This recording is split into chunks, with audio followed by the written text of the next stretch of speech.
First, remove the center section of the exhaust to access the driveshaft. Begin by removing the clamps holding the front and midsections together.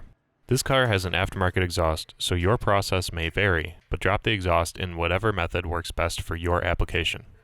Remove the 4 hangers at the rear mufflers. Then remove the other 2 remaining hangers. Pull the 2 sections away from the front and out from under the car.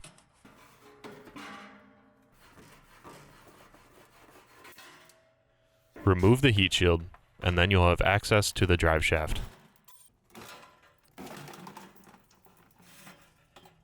Next, make 2 cuts to the carrier frame, 1 on each side.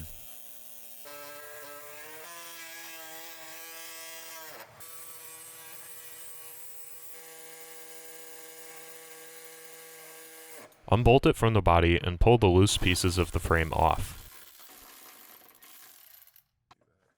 Now, using a razor blade, make a cut all the way around to separate the frame from the rest of the bearing.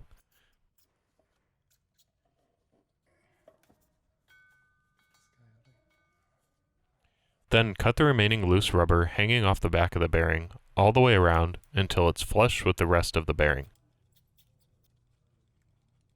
Leave the base layer of rubber intact. Your bearing should look like this when you're done. When installing, be sure to place it with the CTS rear-wheel drive text facing the front of the vehicle, with the all-wheel drive text facing the rear. Now we can install the new carrier. Take the top half with the bushing in it and slide it over top of the bearing. Then bring the bottom half up to meet it and connect the 2 together using the provided Allen bolts. As you tighten the bolts, switch back and forth from left to right so the bolts don't bind in the holes. A small gap may form between the 2 bushings. This is normal.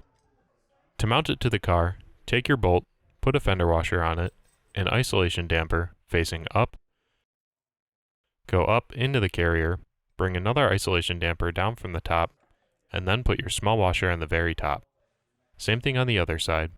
Bolt, fender washer, isolation damper, up through the carrier, another isolation damper down from the top, and a small washer on the very top. Your car likely came with shims on the top of the OEM carrier.